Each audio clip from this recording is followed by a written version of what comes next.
Hello, everyone, and welcome back to another episode of AI, Law, and Emerging Technologies. Today, we're diving into a topic that has fascinated researchers, lawyers, engineers, and policymakers for years. Can blockchain and GDPR actually coexist, or are they fundamentally incompatible? If you've ever heard someone confidently say, blockchain violates GDPR, or GDPR will kill blockchain innovation, well, today's episode is going to challenge both of those assumptions. Exactly. And that's actually what I like about today's topic. People often treat it as a black and white debate. Either blockchain is illegal or GDPR is outdated. But once you start looking carefully, you realize the situation is much more nuanced. The conflict isn't simply between technology and law. It's really between two different philosophies of managing information. That's a great way to put it. Blockchain asks, how can we make data permanent, trustworthy, and decentralized? GDPR asks, how can we make personal data controllable, correctable, and protect people's rights? Those goals sometimes reinforce each other, and sometimes collide head-on. Today, we'll start from the very beginning, no assumptions. We'll first understand what blockchain actually is, because surprisingly, many discussions about GDPR and blockchain start with a misunderstanding of blockchain itself. Segment 1. What exactly is blockchain? Emma, here's something funny. Whenever people hear the word blockchain, they immediately think about Bitcoin. Exactly. And that's already the first misconception. Bitcoin is one application of blockchain. Blockchain itself is simply a way of organizing and maintaining data. Think about it like this. Normally, if you use an online banking system, there's one central database owned by the bank. Everyone trusts the bank updates balances, the bank decides who can access the data. Everything revolves around one organization. Right. It's basically like having one giant Excel sheet sitting on one company's server. Exactly. Now, blockchain asks a different question. What if there wasn't one single spreadsheet? Instead, imagine thousands of identical copies. Everyone participating in the network owns one copy. Whenever someone wants to add new information, all these computers first need to agree. Only after reaching consensus does everyone update their own copy simultaneously. That's actually a beautiful mental picture.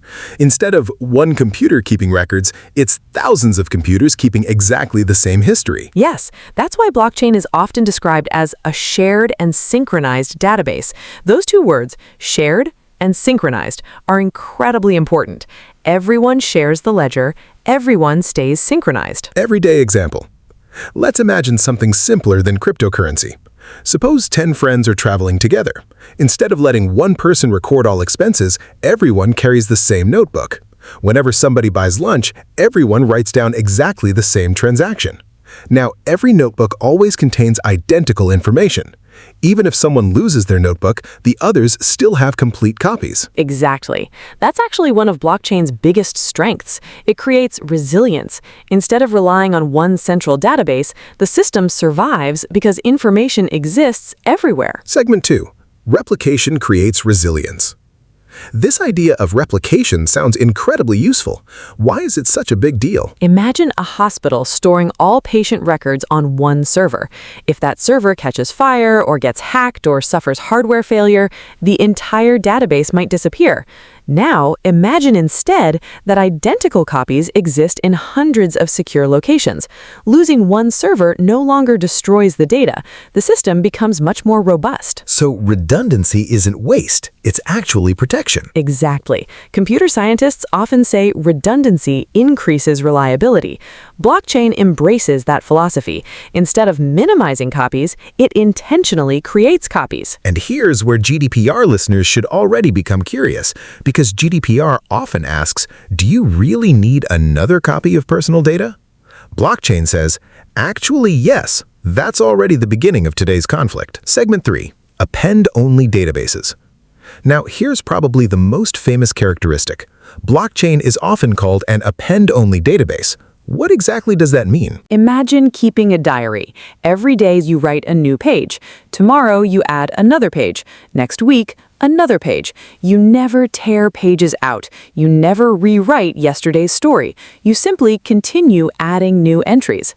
That's essentially an append-only structure. So information accumulates, history remains intact. Exactly. Traditional databases often allow 4 operations: create, read, update, delete. People call these CRUD operations. Blockchain dramatically limits 2 of them. Updating existing data becomes extremely difficult. Deleting existing data becomes even harder. Instead, new information is simply appended. Example.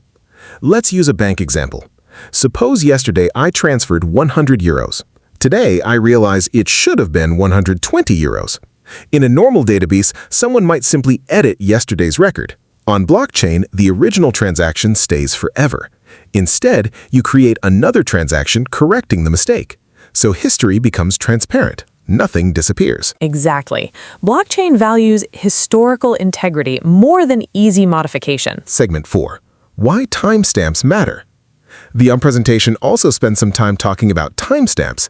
At first glance, that sounds boring. Why should lawyers care? Actually, timestamps are incredibly powerful.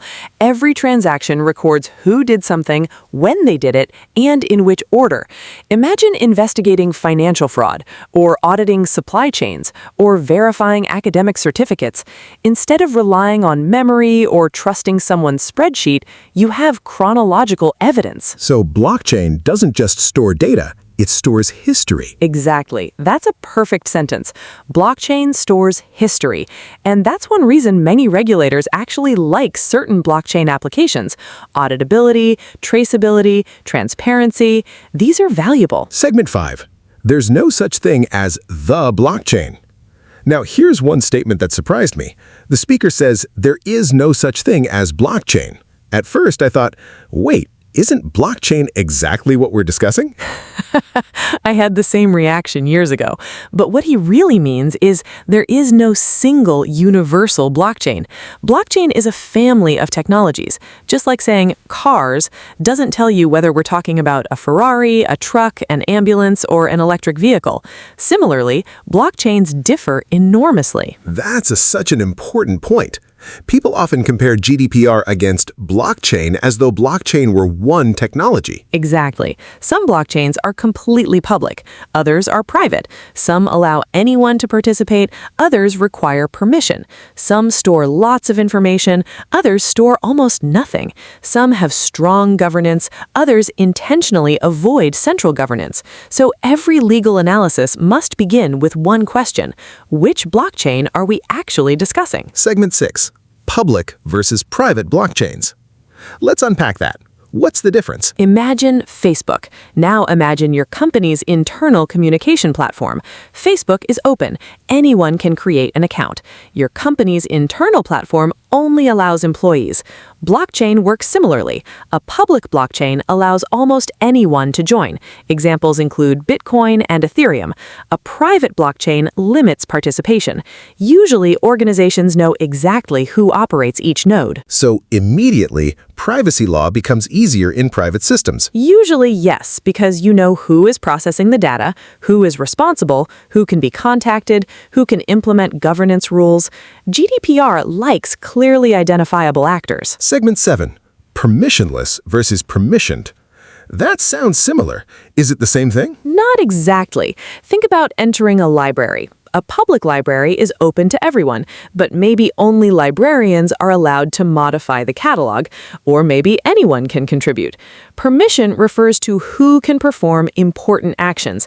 Permissionless means participation is open. Permissioned means someone grants access. So actually, we have 2 dimensions, public or private, permissioned or permissionless. Exactly. And this distinction will become incredibly important in later episodes because GDPR problems become much more manageable when governance becomes clearer. Big picture summary. Let's pause here. We've covered quite a lot already. Blockchain is a shared database, synchronized across many computers, replicated for resilience, append-only, time-stamped, and exists in many different forms. And perhaps the biggest lesson today is this. Before asking, is blockchain GDPR compliant, we first need to ask, which blockchain? Because treating all blockchain systems as identical leads to bad legal analysis. Practical thinking question. Before we finish today's episode, let's leave everyone with a question. Imagine you're designing a hospital information system. Would you choose a completely public blockchain or a private permissioned blockchain? Why? Think about patient privacy. Think about accountability. Think about security. There isn't one perfect answer, but asking these questions is exactly how lawyers and engineers should collaborate. In our next episode, we'll move into the real conflict. Why do so many scholars argue that blockchain and GDPR are fundamentally incompatible?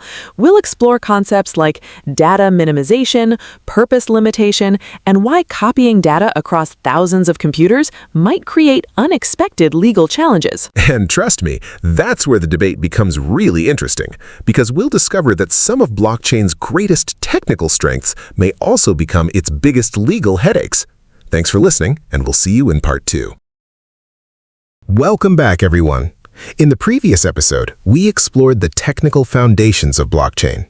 We talked about shared ledgers, append-only databases, timestamps, and different types of blockchain networks. But today, everything changes. We're finally stepping into the legal world, because once lawyers looked at blockchain, many of them immediately became nervous. Exactly. And interestingly, they weren't worried about cryptocurrencies. They weren't worried about mining. They weren't even worried about decentralization itself. Their concern was much simpler. They asked one question: what happens when immutable technology meets human rights? Segment 1. Why GDPR exists in the first place. Before talking about blockchain, I think we should first remind ourselves why GDPR exists, because many engineers see GDPR as simply another regulation. But it actually protects something much bigger. Absolutely. GDPR isn't really about databases. It's about people. That's an important distinction. Many people think GDPR protects data. Actually, GDPR protects individuals through the protection of their personal data. The law starts from a very human-centered perspective. Imagine your personal information: your name, your address, your medical history, your salary, your location, your online shopping habits. These pieces of information tell a story about who you are, and because they describe your life, they deserve protection. So personal data isn't valuable only because companies can make money from it. It's valuable because it represents a person's identity. Exactly. That's why GDPR grants individuals a series of rights. For example, the right to know how data is used, the right to access it, the right to correct mistakes, and sometimes the famous right to erasure. Keep that one in mind. We'll spend almost an entire episode discussing it later. Segment 2. GDPR assumes someone is responsible. Here's something I never realized before studying privacy law. GDPR seems to assume that every data processing activity has someone in charge. That's exactly right. Almost every article in GDPR is built around responsibility. Whenever personal data is processed, the law immediately asks who collected it, who decided why it should be processed, who determines how it is stored, who answers if something goes wrong. It's almost like every action needs an owner. Exactly. Imagine driving a car. If an accident happens, the police don't ask which tire was responsible. They ask who was driving. GDPR works similarly. It always wants to identify a responsible actor. That actor is called the data controller. Segment 3. Blockchain thinks completely differently. Now here comes the collision. Blockchain wasn't designed around responsibility. It was designed around trust without central authority. Exactly. That's a fundamental philosophical difference. Traditional information systems ask, who do we trust? Blockchain asks, how can we avoid needing trust altogether? Instead of trusting one organization, everyone verifies each other. Instead of one administrator, many independent participants cooperate. So GDPR starts with centralized accountability. Blockchain starts with distributed consensus.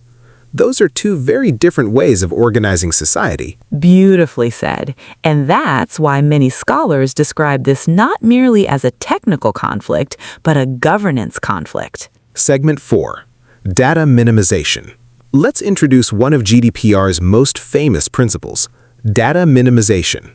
What exactly does it mean? The idea is surprisingly simple. Only collect the data you actually need, nothing more. Suppose you're signing up for a newsletter. Does the company really need your passport number? Probably not. Does it need your fingerprints? Definitely not. Usually, your email address is enough. GDPR encourages organizations to constantly ask, is this information genuinely necessary? So it's basically less is more. Exactly. Collect less, store less, share less. Reduce unnecessary risk. Here's an example. Imagine a coffee shop launches a loyalty app. Instead of asking only for your email, they ask for your passport, your annual income, your blood type, your mother's birthday, your GPS location, and your face scan. Most people would immediately think, this feels excessive. That's exactly the intuition behind data minimization. Segment 6. Blockchain replication creates a new question. Now let's return to blockchain. Blockchain intentionally copies information across many computers. From an engineering perspective, that's fantastic. From a GDPR perspective, things become more complicated. Exactly. Imagine uploading one medical record. In a centralized hospital database, perhaps only one server stores it. In blockchain, the same information may be replicated across dozens, hundreds, or even thousands of nodes. Now, lawyers ask, are all these copies really necessary? Because every copy is another instance of data processing. That's fascinating. Engineers think more copies mean more security. Lawyers think more copies mean more risk. Exactly. Neither side is wrong. They're simply optimizing different objectives. Segment 7. Purpose limitation. Another GDPR principle mentioned in the presentation is purpose limitation. This one is equally important. Suppose you give your phone number to a restaurant. Why? Because they need to confirm your reservation. Now imagine they later sell your number to advertisers. That violates your expectation. GDPR says personal data should be collected for a specific purpose and shouldn't suddenly be reused for completely different purposes without a proper legal basis. So data collection isn't just about what information you collect, it's also about why you collect it. Exactly.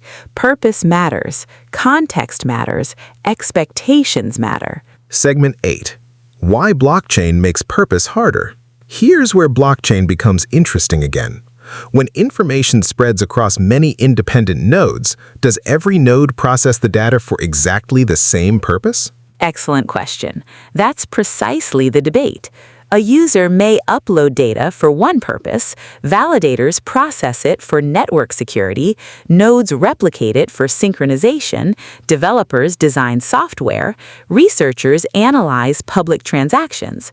Different participants may interact with the same data for different reasons.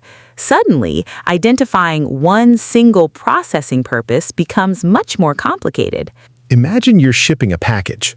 Originally, the shipping company uses your address simply to deliver your parcel. Now, imagine dozens of other companies automatically copy that address, store it forever, and analyze it for unrelated purposes. Most people would probably feel uncomfortable. That's why purpose limitation matters. Segment 10. Technology versus human rights. Listening to all this, it almost sounds like blockchain and GDPR are destined to fight forever. Not necessarily, and I think this is where many people misunderstand the debate. The goal isn't to prove one side right. The goal is to ask, can technology be redesigned? Can legal interpretation evolve? Can governance fill the gap? Those questions are much more productive than simply declaring incompatibility. Summary. Today, we've learned 4 big ideas. First, GDPR protects people, not just data. Second, GDPR assumes someone must be responsible. Third, data minimization encourages collecting only what is necessary. Fourth, purpose limitation requires personal data to be used only for legitimate and clearly defined purposes. And we've already discovered why blockchain challenges all four assumptions. Not because blockchain is bad, but because it was designed with very different priorities. Ending. In our next episode, we'll explore perhaps the most famous conflict of all, the right to erasure. Can an immutable blockchain ever forget? Or is forgetting fundamentally impossible? We'll also discuss one of the most fascinating ideas in modern privacy engineering, crypto shredding, where deleting a key may effectively erase encrypted data without physically removing it from the blockchain. See you next time. Welcome back, everyone. In the last episode, we talked about why GDPR starts to become nervous when it encounters blockchain. We discussed data minimization and purpose limitation, and we saw that engineers and lawyers often optimize for completely different goals. Today, we're moving into what is probably the most famous and most controversial topic in this entire debate, the right to erasure. Whenever people claim blockchain is incompatible with GDPR, this is usually the first reason they mention. Exactly. If you ask privacy lawyers to summarize the blockchain problem in one sentence, many of them will immediately say, blockchain data can't be deleted. And if you ask blockchain engineers, they'll proudly reply, exactly, that's the whole point. So today we'll explore whether these two perspectives are actually incompatible, or whether there is more nuance than people realize. Segment 1. What is the right to erasure? Emma. What exactly is the right to erasure? The right to erasure, often called the right to be forgotten, is one of the most best-known rights under GDPR. But here's something important. Many people misunderstand it. It does not mean that you can demand deletion of any data whenever you want. Instead, GDPR specifies certain situations where individuals can request that their personal data be erased. For example, when the data is no longer necessary, when consent has been withdrawn, when processing is unlawful, or when the organization has no valid legal basis to continue processing. So the right exists, but it has conditions. That's an important clarification. It's not a magic delete button. It's a legal right that depends on context. Everyday example. Imagine you signed up for a music streaming service 5 years ago. Eventually, you cancel your account. The company no longer needs your profile for providing the service.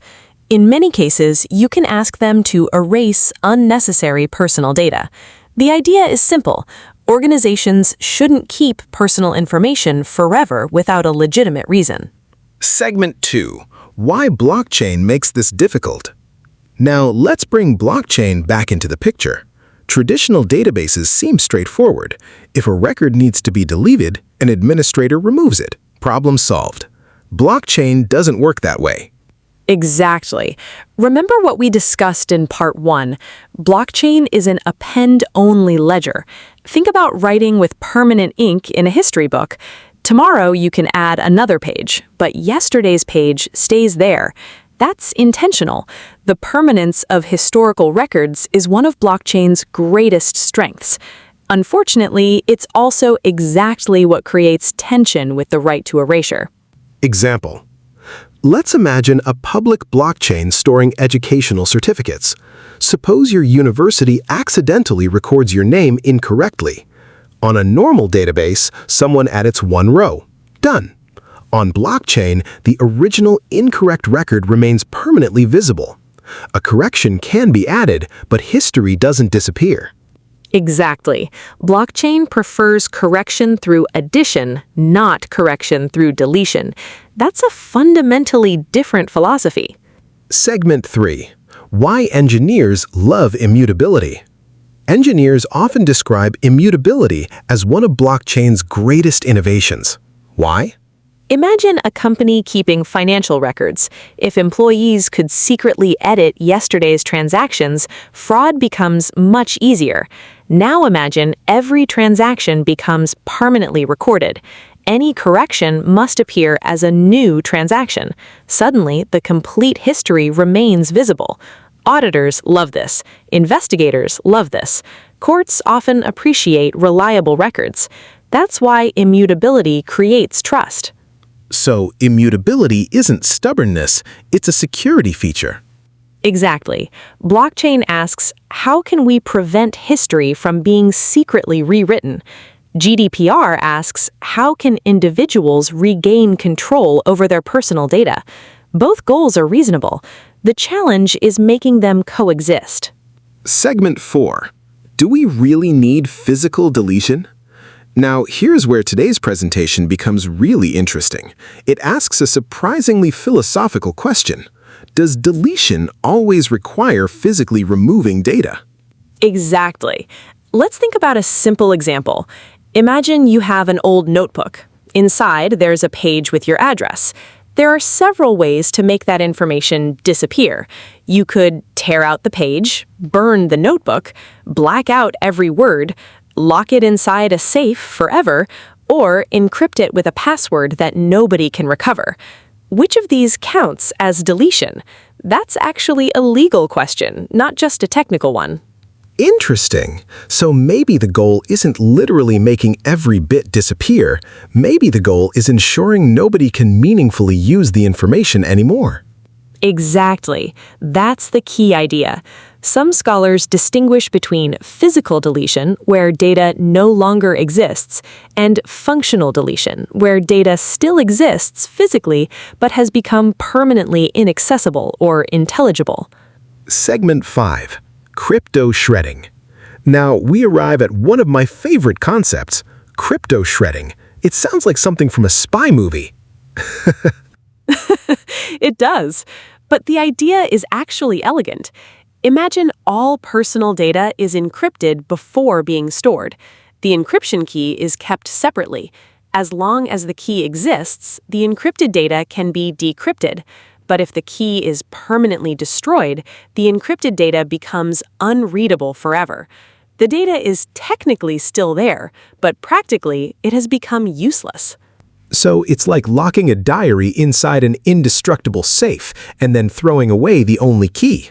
The diary still exists, but nobody, including you, can ever read it again. Exactly. That's one of the best analogies, and that's why crypto shredding has attracted so much attention in blockchain governance. It tries to reconcile immutability with privacy rights. Segment 6. Is crypto shredding really enough? This sounds almost too good to be true. Does GDPR automatically accept crypto shredding as erasure? Not automatically, and this is where many online discussions become oversimplified. Some articles confidently say, just destroy the key, problem solved. Reality is more complicated. Lawyers still ask several questions. For example, could the data still be recovered somehow? Are backup keys stored elsewhere? Could future advances in computing make decryption possible? Does destroying the key actually satisfy the legal purpose of Article 17? Different regulators and scholars may evaluate these questions differently. So crypto shredding isn't a guaranteed legal solution. It's a promising technical strategy, but legal interpretation still matters. Exactly. Technology alone cannot answer legal questions. Law and engineering need to work together. Segment 7. Off-chain storage. Another solution discussed in the presentation is off-chain storage. What does that mean? Instead of storing personal data directly on the blockchain, the actual data is kept somewhere else, for example, in a secure database controlled by an organization. The blockchain stores only a reference, such as a cryptographic hash or a pointer. If deletion becomes necessary, the off-chain record can be erased. The blockchain still contains proof that something once existed, but not the personal information. So the blockchain becomes more like a receipt rather than the document itself. Exactly. Imagine buying an expensive painting. You don't carry the painting everywhere. Instead, you keep a certificate proving ownership. The certificate isn't the painting. Similarly, a blockchain hash isn't the underlying personal data. Segment 8. Why this debate is really about design. Listening to all this, I'm starting to realize something. Maybe the question isn't, can blockchain delete data? Maybe the better question is, how should we design blockchain systems from the beginning? Exactly. That's a fantastic insight. Modern privacy engineering increasingly emphasizes privacy by design. Instead of asking, how do we fix privacy problems later, we ask, how do we avoid creating those problems in the first place? That might mean avoiding personal data on-chain, encrypting sensitive information, separating identifiers, using off-chain storage, defining governance responsibilities clearly. Good architecture often solves problems before they appear. Real-world discussion. Imagine a hospital building a blockchain system. Should they store patients' medical records directly on-chain? Probably not. A better approach would be to store medical records securely in the hospital database, store only cryptographic proofs, timestamps, or integrity checks on blockchain. This preserves auditability while reducing privacy risks.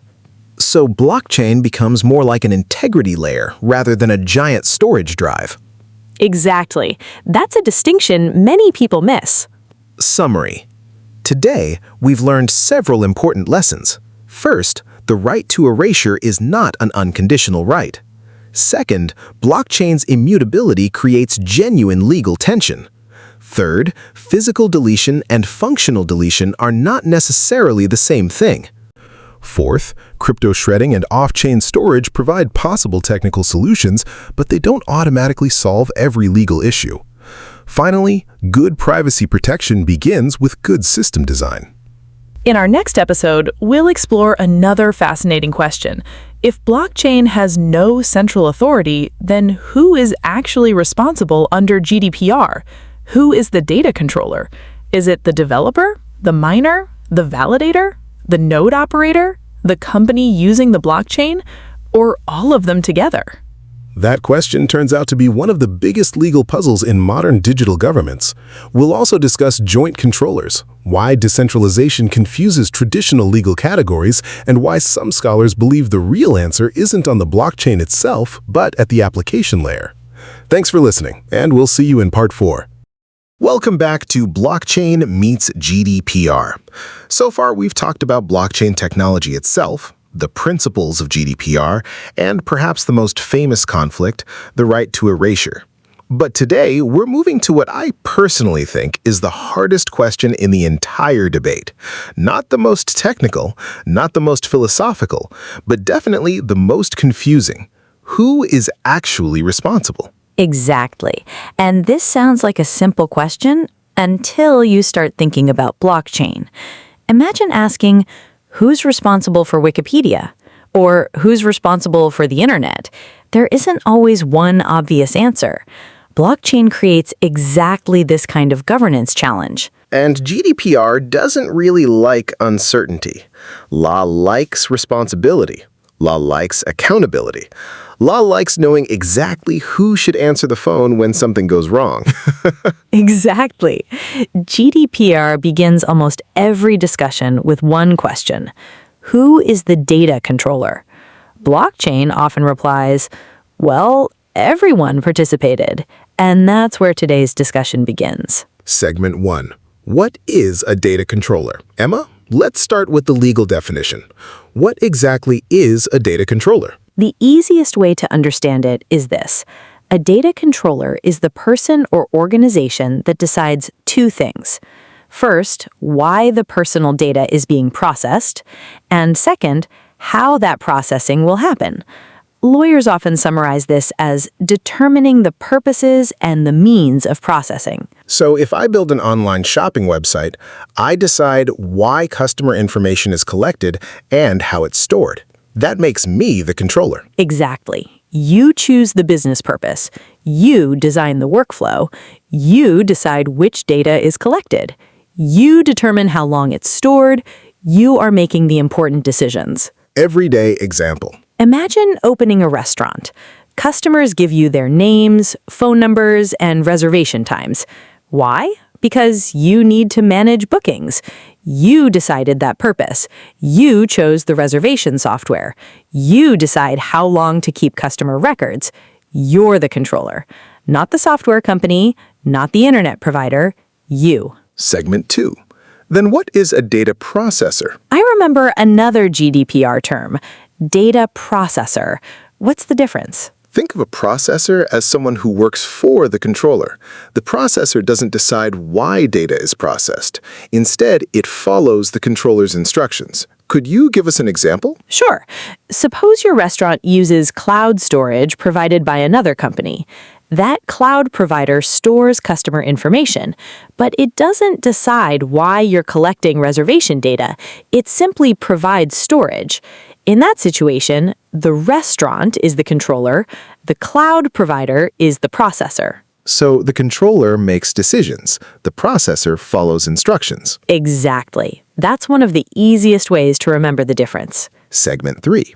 Blockchain breaks this simple model. Now let's put blockchain into the picture. Suddenly, Everything becomes messy. very messy. Because blockchain isn't one company, it's an ecosystem. There are many different participants. Each performs a different role. Each influences the system differently. The presentation identifies several possible actors. Let's go through them one by one. Segment 4. Could the core developers be controllers? Let's begin with the developers. They created the blockchain software. Could they be controllers? That's a very common argument. Developers design the protocol. They decide how transactions work. They create consensus algorithms. They write code. So clearly, they influence the means of processing. But here's the question. Do they decide why your company stores customer data on blockchain? Usually, no. That's true. The inventor of email isn't responsible for every email ever sent. Exactly. Let's use another analogy. Suppose someone invents paper. Can we hold the inventor responsible for every contract, every love letter, every fake document, and every newspaper ever printed? Of course not. Creating a technology doesn't automatically make you responsible for every future use of that technology. So developers influence the technology, but not necessarily the specific business purpose. Exactly. That's why many legal scholars hesitate to classify core protocol developers as controllers. Segment 5. What about validators or miners? Next, let's talk about validators or miners. They're actively participating in the network. They verify transactions. Surely they have some responsibility. They certainly have technical responsibilities, but legal responsibility under GDPR is another question. Validators don't usually decide which personal data should enter the blockchain, nor do they determine why a company processes customer information.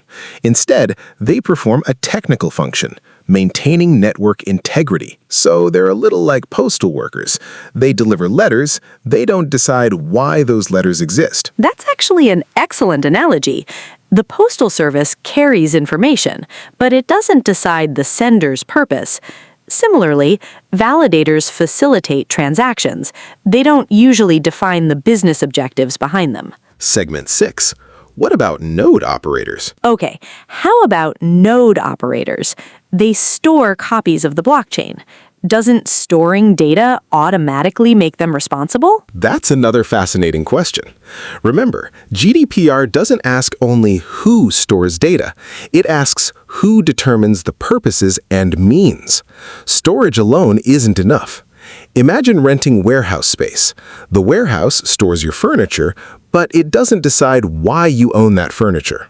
Likewise, many node operators simply maintain copies of blockchain data according to protocol rules. They don't control why individual users submit specific transactions. So, again, technical participation isn't necessarily legal control. Exactly. Segment 7. The company building the application. Now, let's consider a different actor. Suppose a healthcare company builds a patient management platform on top of blockchain. Patients interact with the company, not directly with the blockchain. Who looks like the controller now? Now things become much clearer. The healthcare company decides why patient data is collected, which patients are included, how records are organized, what services are provided, how long information is retained, why blockchain is used. In many situations, this application provider looks much more like the controller. So the blockchain becomes infrastructure. The company becomes responsible for the business purpose. Exactly. This distinction between infrastructure and application will become one of the biggest conclusions of the presentation. And 8, a smart home example. Let's imagine another example. Suppose I buy a smart home system. My lights, door locks, security cameras, and energy meter all record information. The company stores some of this information using blockchain.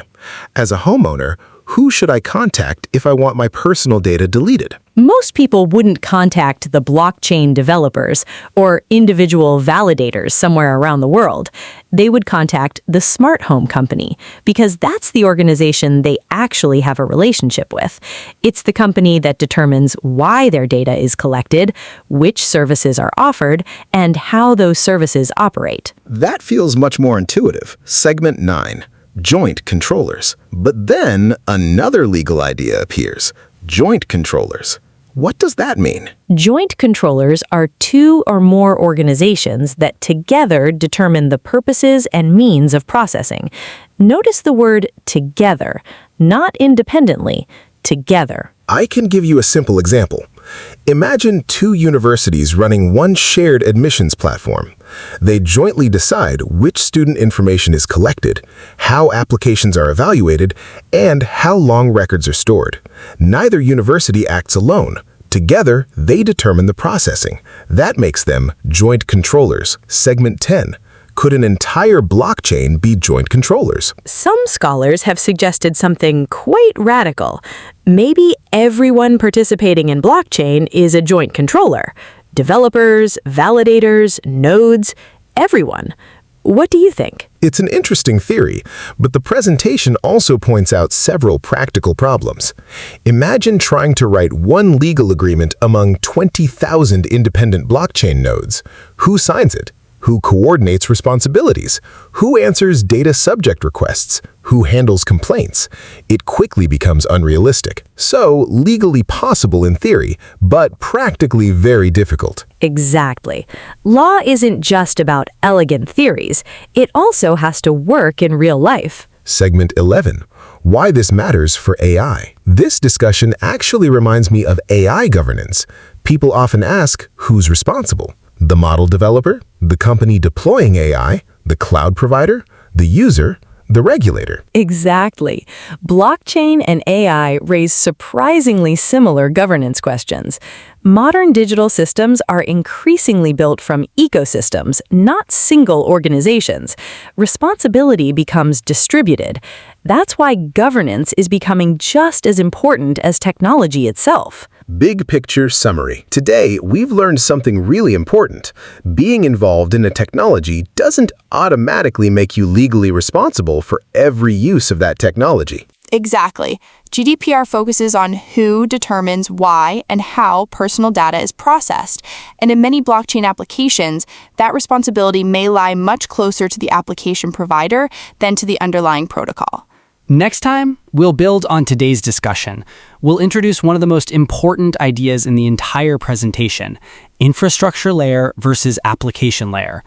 We'll explore why many scholars believe GDPR should focus primarily on the organizations that build services on blockchain, rather than treating the blockchain network itself as the controller. We'll also see how this layered perspective transforms the debate from confrontation into practical governance. Thanks for listening, and we'll see you in part 5. Welcome back, everyone. Over the last few episodes, we've explored some pretty challenging questions. We've talked about why blockchain and GDPR sometimes seem to collide.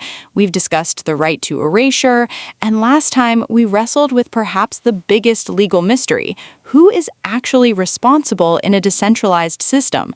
Today, we're finally arriving at what I think is the turning point of this entire presentation, because instead of asking, is blockchain compatible with GDPR, the presentation starts asking a much better question: are we looking at the wrong layer? Exactly. And honestly, I think this is where the discussion becomes much more practical. For the first few years, people tended to debate blockchain and GDPR as if they were two opponents in a boxing match. Blockchain says one thing, GDPR says another. who wins, but that's probably the wrong way to think about it. Instead, we should ask, where exactly does data processing happen? Who interacts with users? Who actually makes business decisions? Once you answer those questions, many legal puzzles suddenly become much easier. Segment 1. Thinking in layers instead of systems. Engineers love thinking in layers. The internet has layers, AI systems have layers, cloud computing has layers. Apparently, blockchain governance also benefits from layered thinking. Exactly. Let's imagine something everyone uses every day, your smartphone. When you send a message to a friend, how many layers are actually involved? There's the hardware, then the operating system, then the messaging app, then the internet, then cloud servers, then your friend's phone. As a user, you only interact with the messaging app. You don't call the company that manufactured the processor every time you change your profile picture. That's true. If WhatsApp has a privacy problem, I don't blame the company that made the microchip. Exactly, and that's the key insight. Technology is built in layers, and responsibility often sits at different layers. Segment 2. The blockchain stack. Let's translate that idea into blockchain. What layers are we talking about? The presentation essentially describes 3 major layers. Layer 1, the blockchain infrastructure itself. This includes the distributed ledger, consensus mechanisms, validators, network protocols, and cryptographic foundations. Think of it as the operating system. Layer 2, smart contracts, middleware, developer tools, and interfaces. These connect infrastructure to applications. Layer 3, the application layer. This is what users actually see. Online marketplaces, healthcare systems, supply chain platforms, digital identity services, cryptocurrency wallets, business applications. This is where real-world services are delivered. So users don't really interact with blockchain. They interact with applications that happen to use blockchain. Exactly. That's one of the biggest misconceptions in public discussions. People often think they're using blockchain. Actually, they're using an application built on top of blockchain. Segment 3. Why the application layer is different. Let's think about an online ticketing system. Suppose I buy a concert ticket and the company records ownership on blockchain. Who decided to collect my name? The ticket company. Who asked for my email? The ticket company. Who decided that blockchain should be used? Again, the ticket company, not the validators, not the blockchain developers, not the network. So suddenly, identifying the controller becomes much easier. Exactly, because the business purpose exists entirely at the application level. Blockchain is simply one technology supporting that purpose. Segment 4. A hospital case study. Let's make this even more concrete. Imagine a hospital building a blockchain-based medical record system. Patients arrive, doctors upload diagnoses, prescriptions are issued, medical images are stored. Now the question is, who decides why patient data is collected? The hospital. Who decides which patients are included? The hospital. Who determines retention policies? Again, the hospital. So even if blockchain is part of the technical infrastructure, the hospital remains responsible for the overall processing activity. Exactly. Blockchain doesn't magically remove legal responsibility. It changes the technology, not the organization's obligations. Segment 5. Infrastructure is like electricity. I really liked one analogy I heard recently. Blockchain infrastructure is a little bit like electricity. I love that analogy. Let's explore it. Imagine opening an online bank. The bank uses electricity. Electricity is essential. Without it, nothing works. But when customers complain about unfair banking practices, they don't contact the power company. Similarly, applications may depend on blockchain, but blockchain infrastructure isn't necessarily responsible for every business decision made above it. That's a powerful comparison. Infrastructure enables services. It doesn't automatically define the purpose of those services. Segment 6. Why lawyers like this model. Why do you think this layered approach has become so popular among legal scholars? Because it matches how responsibility already works in many other industries. Think about cloud computing. Amazon provides cloud infrastructure. Thousands of companies run applications on that infrastructure. If one company illegally processes customer data, we don't automatically hold every cloud provider responsible for every business decision made above it.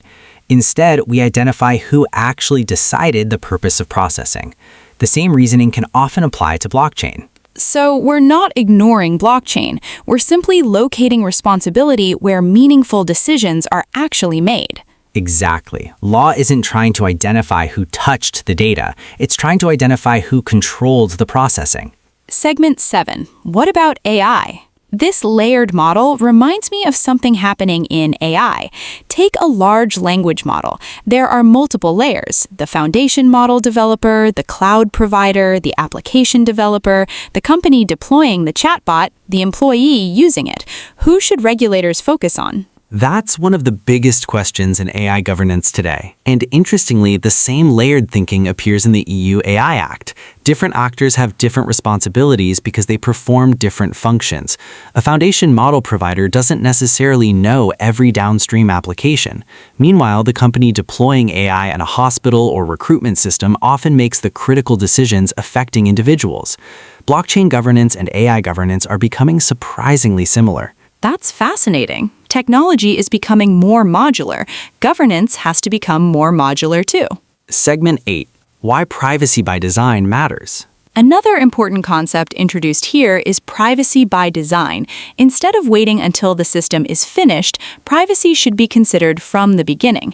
Imagine building a house. If you forget to include emergency exits, adding them later becomes expensive and complicated.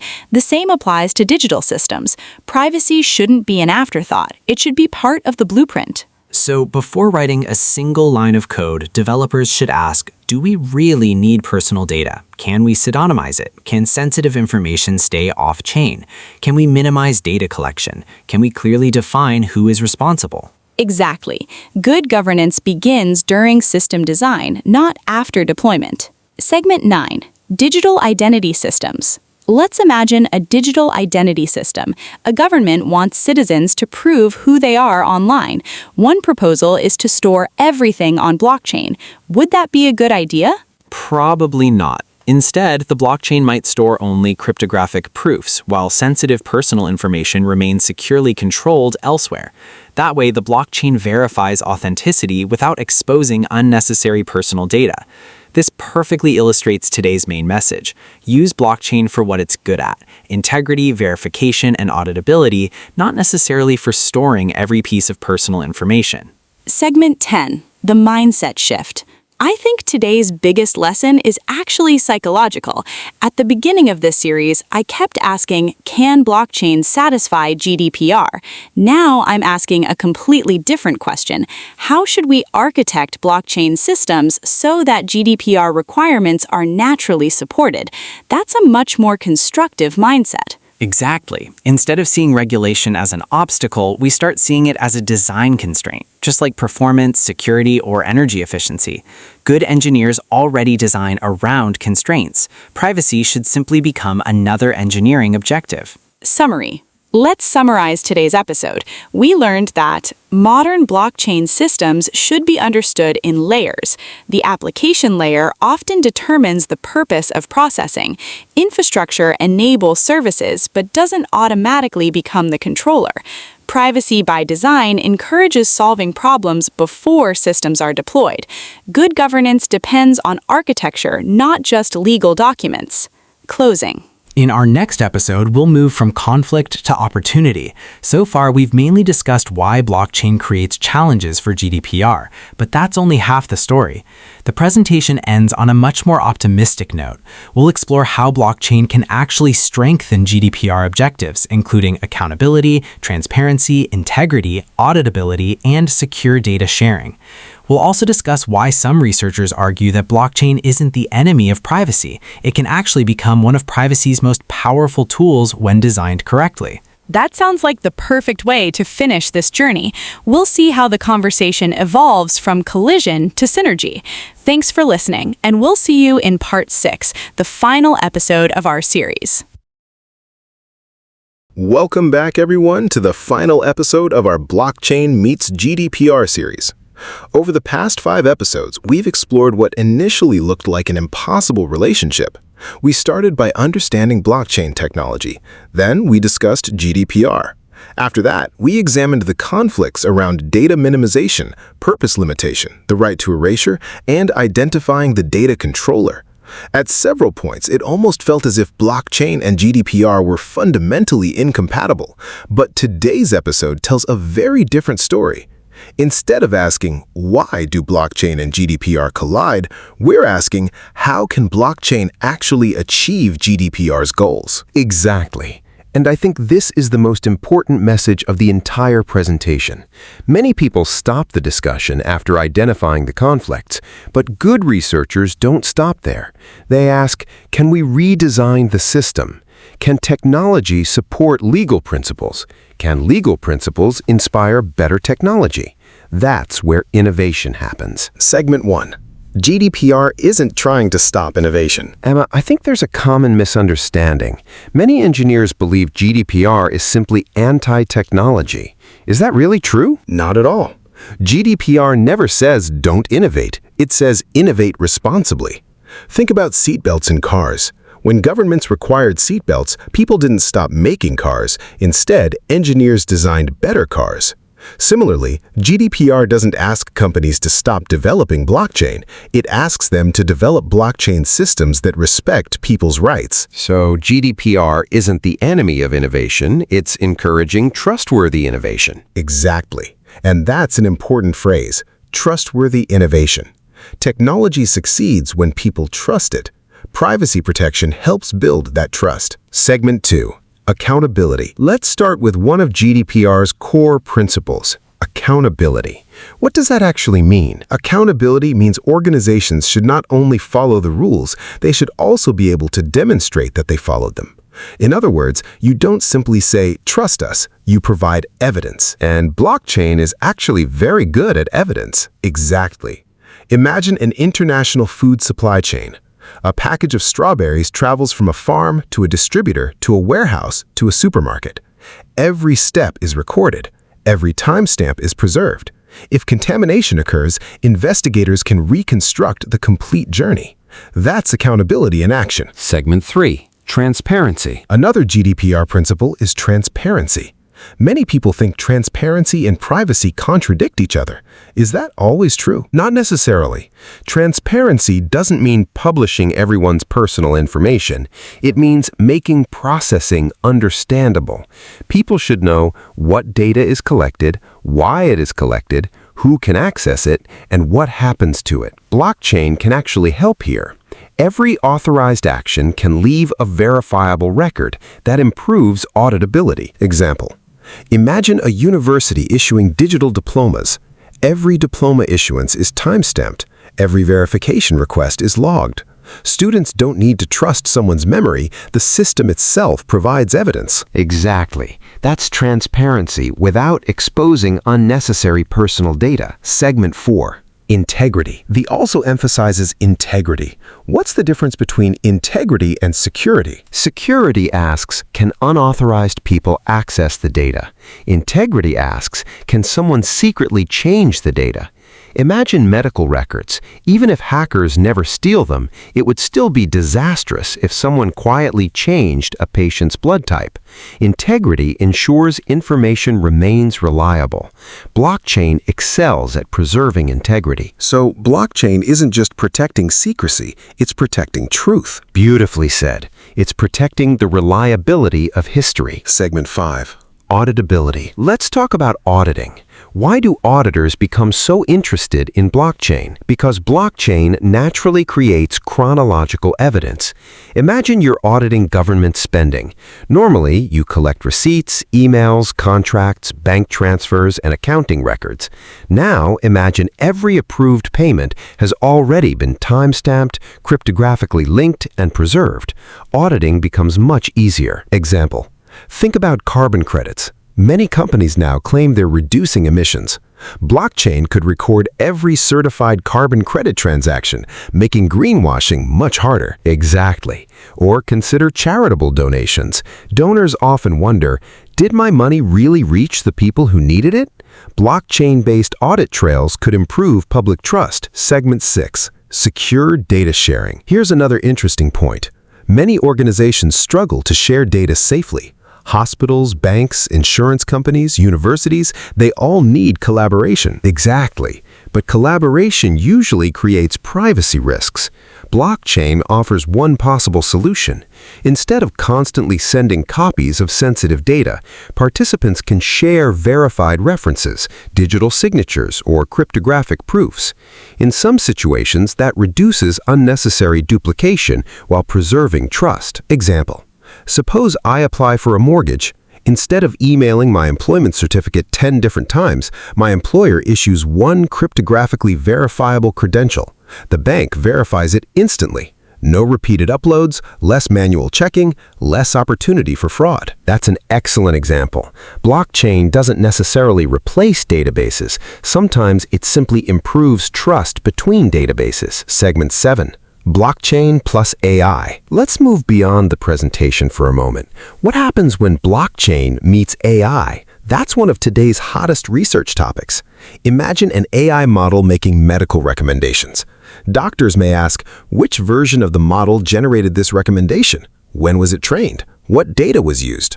Blockchain could record model versions, training events, approval workflows, and deployment history.